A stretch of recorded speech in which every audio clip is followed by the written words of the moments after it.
The beggar at the market square. In the heart of the bustling Mabali village, where tradition ran thicker than blood, the market square was the place where all lives intertwined. Stalls buzzed with chatter, the scent of roasted maize danced in the air, and women with colorful headwraps balanced baskets on their heads. Amidst the energy of trade and gossip sat a man no one wanted to look at twice, Kwame, the beggar. Clothed in tattered robes and dusty sandals, he occupied a small shaded corner by the palm tree. A rusted bowl rested before him, holding only a few coins and crumbs of pity. Children whispered stories about him being cursed. Elders spat near him as they passed, and traders shooed him like a stray dog. But he said nothing, only watched. Nia, daughter of the proud Omaleo family, often passed through the market with grace that turned heads.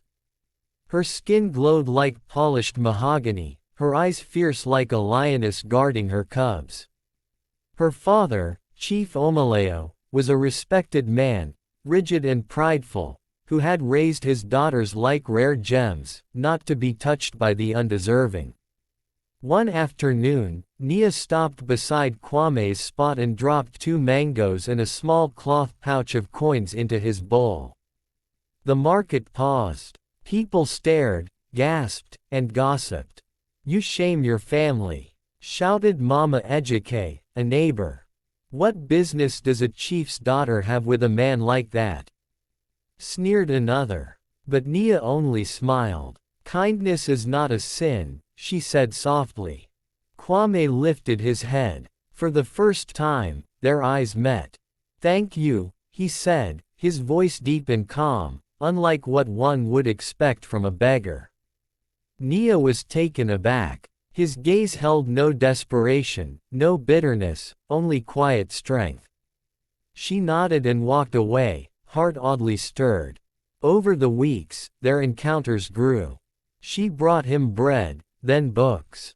They spoke of philosophy, dreams, and stars. Kwame was witty, wise, and spoke like a man who had seen the world. Nia found herself waiting for market days, her heart racing whenever she spotted his figure beneath the palm tree. Back at home, her mother noticed her daughter's glowing smile. "You've been smiling like a girl with secrets," she teased. But Nia said nothing. She knew her family wouldn't understand. Then came the day everything changed. Chief Omaleo summoned Nia before the elders. "We have chosen a suitor," he announced. "Chief Bako's son. A man of wealth and power. You will marry into honor." Nia's heart dropped. "I do not love him," she said quietly. The chief's face darkened. "Love. You speak of love. Love will not feed your children. Love will not restore our name." "I'm sorry, Baba," she said with trembling lips. "But I have already given my heart." "To whom?" She swallowed. "Kwame."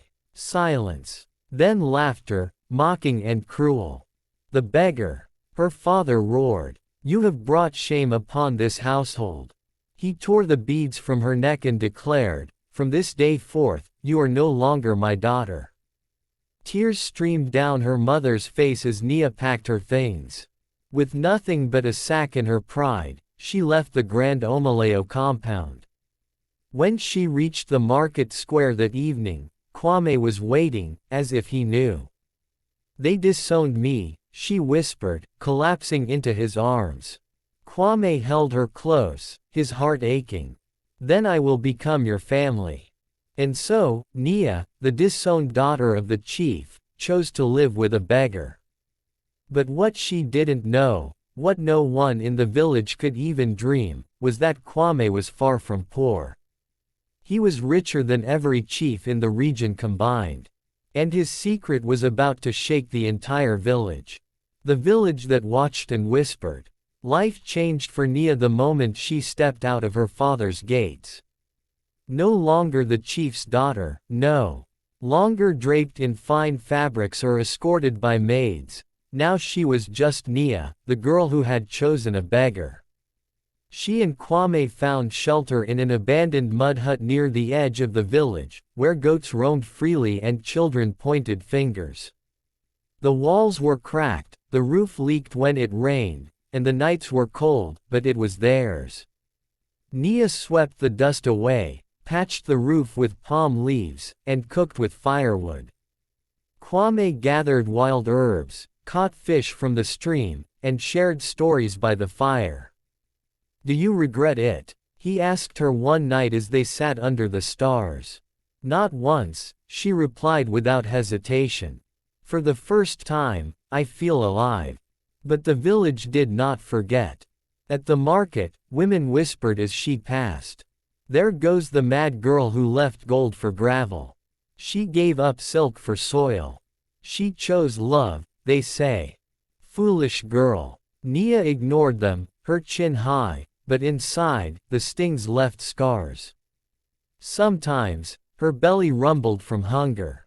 Sometimes, she missed her mother's embrace. But Kwame's laughter, his patience, his fierce loyalty, those were worth more than all the comforts she had known. One morning, she asked, "Kwame, who were you before you came here?" He hesitated, looking away. "A man looking for truth." She tilted her head. "You speak like royalty, walk like a leader. I've seen the scars on your back. You were someone once." He gave a soft smile.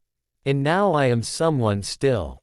Just hidden." Nia didn't press further. She trusted him. And he never let her go to bed cold or hungry. Meanwhile, back in the Omaleo compound, things were not well. Chief Omaleo's pride began to wither as suitors avoided his remaining daughters, fearing association with disgrace. His standing among the elders was questioned. Some whispered that the ancestors had cursed him for disowning his own blood. "I gave her everything," he shouted one evening. "But not freedom," his wife replied quietly. "You gave her gold, but she wanted love." He had no answer. Then, one day, the village square buzzed louder than ever. A sleek black car with mirrored windows rolled into the heart of Mabali. Children chased it, elders squinted, and traders paused mid-bargain. A man stepped out, tall, dressed in royal blue agbada embroidered with golden threads, leather sandals shining. His skin was polished, his beard trimmed, and around his neck hung a lion-shaped pendant no one had seen before. Whispers flew like fire. Who is he? A prince? A foreign chief? But it was Kwame. Nia, arriving from the river with a basket of yams, froze when she saw him. He turned to her and smiled. "I told you, I was hidden." He held out his hand. "Come with me." And before the village, he opened the car door and helped her in. They drove off, leaving behind dropped jaws and shaken elders. But this was only the beginning. For Kwame's true identity would soon be revealed. And when it was, the entire village would kneel. The truth about the beggar. As the black car disappeared into the distance, the villagers of Mabali stood stunned, their mouths agape, their minds racing. The beggar. The one who sat in dust and wore torn slippers. The same man who was mocked, spat on, and chased from the square, was now wearing fine robes, riding in a car that even Chief Omaleo didn't own. The whispers grew wild. Was he a prince in hiding? Did he cast a charm on the girl? Or is he a spirit testing our hearts? But only one person knew the full truth, Nia. And even she didn't know it yet. The car came to a stop outside a grand compound an hour from Mabali. Iron gates swung open to reveal manicured lawns, marble paths, and a mansion too majestic for the region. Servants in crisp uniforms bowed as Kwame and Nia stepped out. Nia's jaw dropped. "Kwame, where are we?" He turned to her and took her hands. "Home. My real home. But you said." "I said I was hidden. I never said I was poor." Nia's heart raced as he led her through the golden doors, into a wide hall filled with chandeliers, rare African art, and carved pillars. Every corner whispered wealth. Yet Kwame looked more comfortable here than he ever had in rags. "I am Kwame Adisa," he said. "Heir to the Adisa dynasty. My grandfather was one of the wealthiest cocoa tycoons in West Africa. My father expanded into real estate, oil, and mining. We have estates in 4 countries and businesses across continents." Nia stared at him, unable to speak. "Years ago," he continued, "I watched men and women marry into wealth for greed. I watched friends become enemies over titles. So I made a vow, to find one person who would love me for my soul, not my status. So I disguised myself. I left the riches, the name, everything. And I came to Mbali, where I met you." Tears welled up in Nia's eyes. "You tested me." "No," he said, brushing her cheek. "I gave you truth without titles. And you gave me love without conditions."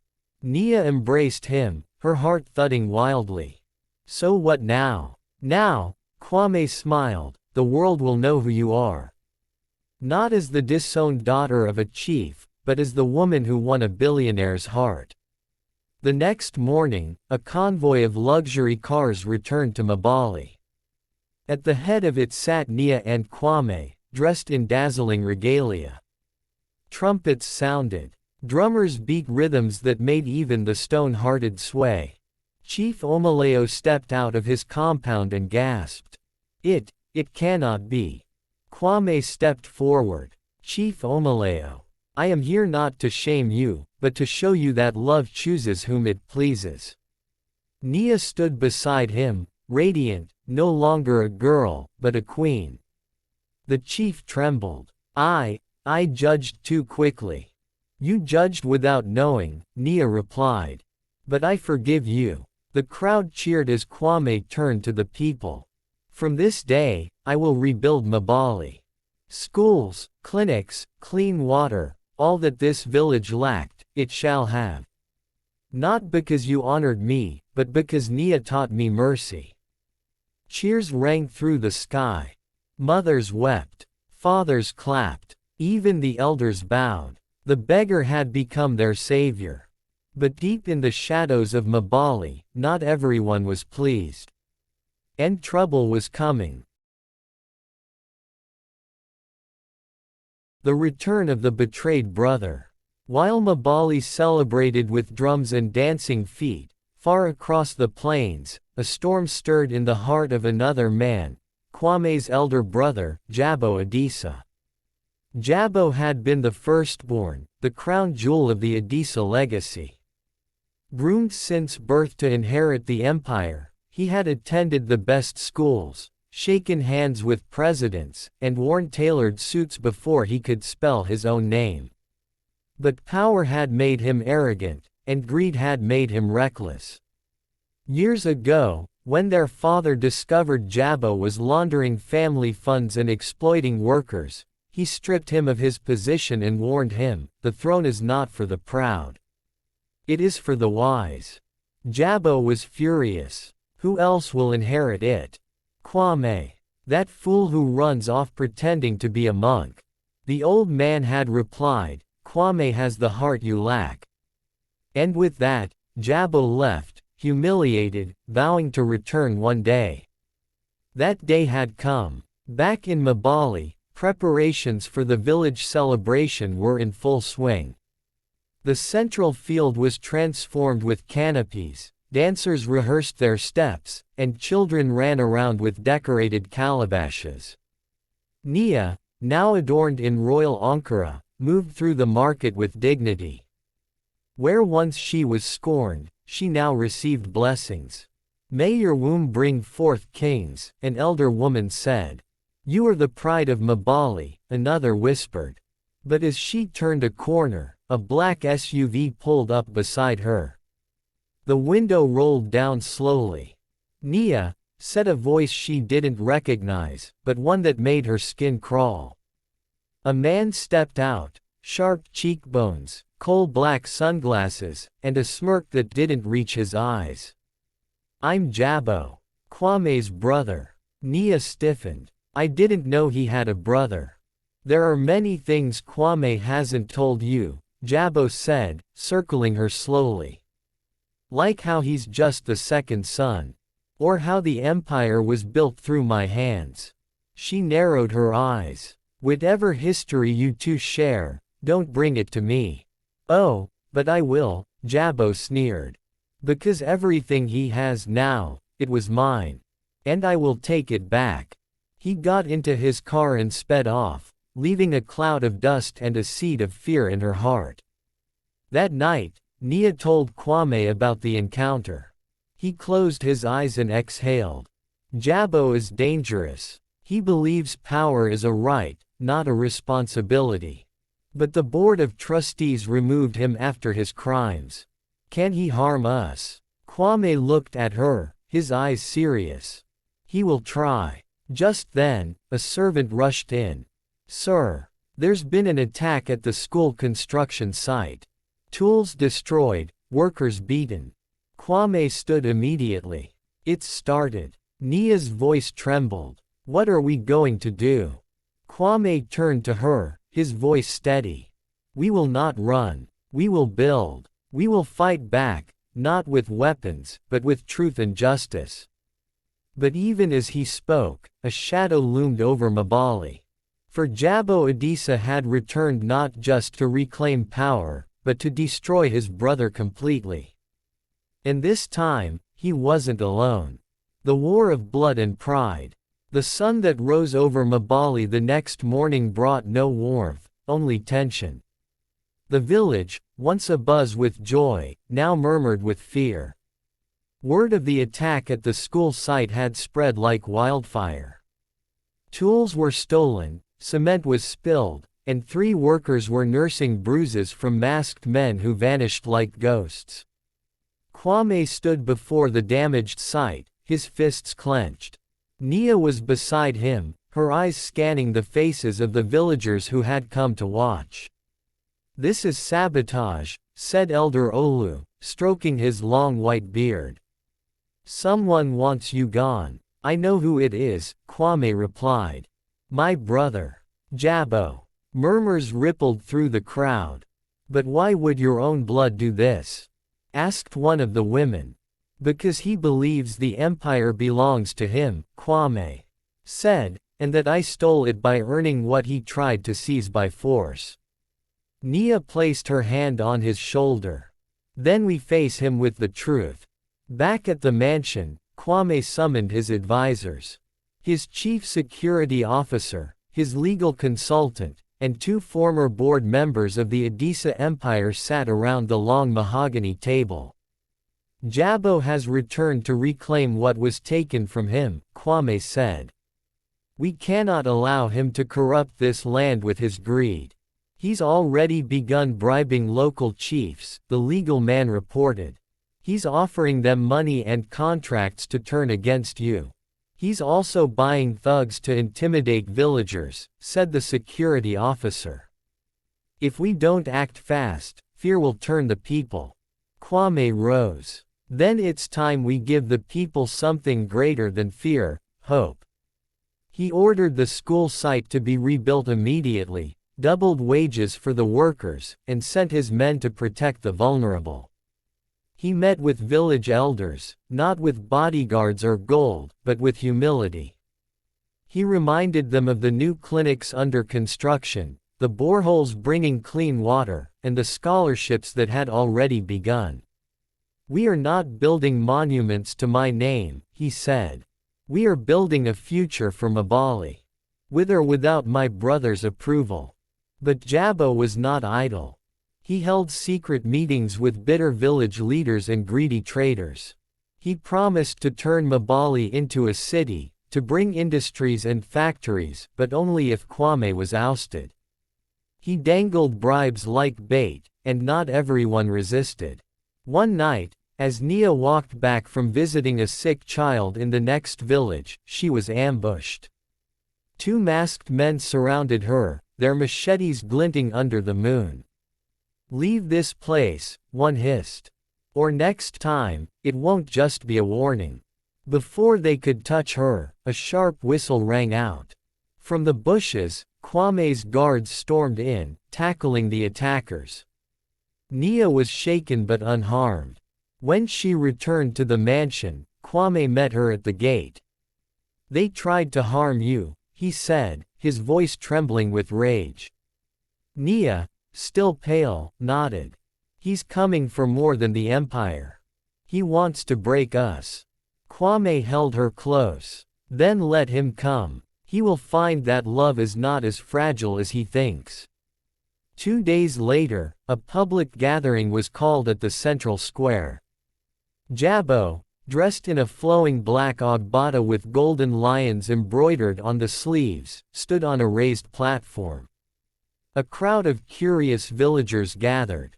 "I am the rightful heir of Edessa," Jabbo declared. "And I will bring riches to this place like you've never imagined." Cheers rose, but so did murmurs of doubt. Just as he finished, a second car arrived. Kwame stepped out, not in royal garb, but in a simple white tunic. Nia walked beside him, regal in her silence. Kwame took the stage. "I will not bribe you. I will not lie to you. I will not build a kingdom of fear." He paused. "I will build a home. For all of us. Even for my brother, if he chooses peace." The silence was thick. Jabbo scoffed. "You're weak." Kwame turned to him. "And yet I have everything you lost: respect, love, and a clear conscience." A slow clap began. Then another. Soon, the square erupted with applause. Jabbo stood still, fury boiling beneath his calm face. But he knew, this was no longer a battle of wealth. It was a war of hearts. And he was losing. The secrets in the scroll. Days passed, and though peace held for now, the tension in Mabali thickened like smoke before a fire. Behind closed doors, Jabbo schemed. He refused to accept defeat, not from a brother he called weak, and not from a village that had once laughed at his family. But what Jabbo didn't know was that the power he was chasing was built on secrets. And one of those secrets was hidden in an old scroll buried deep in the Edessa family's ancestral shrine. One evening, Nia sat on the balcony, watching the stars glisten over the palm trees. Kwame joined her with a thoughtful look in his eyes. "I received a letter today," he said softly. "From who?" "From Baba Tunda, the old guardian of our family shrine in Echo Village. He says it's urgent. He has something I need to see." "What is it?" Kwame hesitated. He said, "It concerns our family's true legacy." The next morning, they traveled to Echo. The journey was long, the road rough, but the welcome was warm. Baba Tunda, now frail but sharp-eyed, greeted them at the entrance of the shrine. "I feared you would never return," he said, motioning them inside. The shrine was dimly lit with oil lamps. The air was heavy with incense and history. In the corner, wrapped in goat leather, lay the scroll. "This," Baba Tunda said, "was written by your great-grandfather, Kwabena Edessa. It contains the truth of your family's rise, and a prophecy." Kwame unrolled the scroll gently, his eyes scanning the ancient writing. Nia read beside him, her breath catching as the words unfolded. "Greater than, the true Edessa shall not be crowned by birthright or wealth, but by the sacrifice of pride, and the love of a woman unbroken by shame. He shall rebuild from ruin, and from his union shall come a new era. But beware the brother of shadows. For if envy is not conquered, the throne shall burn." They looked at each other in silence. "It was always meant to be you," Baba Tunda said. "Not because you were second-born, but because you chose humility." Nia touched the scroll. "And the love of a woman unbroken, that was me." Kwame smiled softly. You were always the crown I never asked for, but needed most. Back in Mabali, Jabbo was growing desperate. His offers were being rejected, his followers dwindling, and even his paid thugs were turning away after hearing rumors of the prophecy. Prophecies mean nothing, he roared to his aides. I will make my own future. But his anger blinded him. That night, he bribed his way into the Adisa ancestral home in Echo. He ordered his men to search every room, every chamber, looking for anything that could expose Kwame or weaken his claim. But instead of power, he found shame, evidence of his own misdeeds from the past, forged contracts, embezzled funds, blackmail letters. All kept and sealed by their father, waiting for a time when truth was needed. Jabbo stared at the documents, his world tilting. He knew, all along. And now, Kwame had them. The following week, a grand gathering was held in Mabali. Chiefs from neighboring lands came. The elders of the Adisa Empire arrived. Even reporters from the city stood with their cameras. Kwame, dressed in cream-colored robes, stepped forward before the crowd. I was not born to rule, he said. But I was born to serve. And with the love of Nia and the strength of this village, we have begun a new chapter. One built not on pride, but on truth. He held up the scroll and read the prophecy aloud. The crowd cheered, some with tears in their eyes. Jabbo arrived late, standing at the edge, watching. For once, he had nothing to say. He knew, the war of blood and pride was over. But he still had one card left to play. And that card could break everything.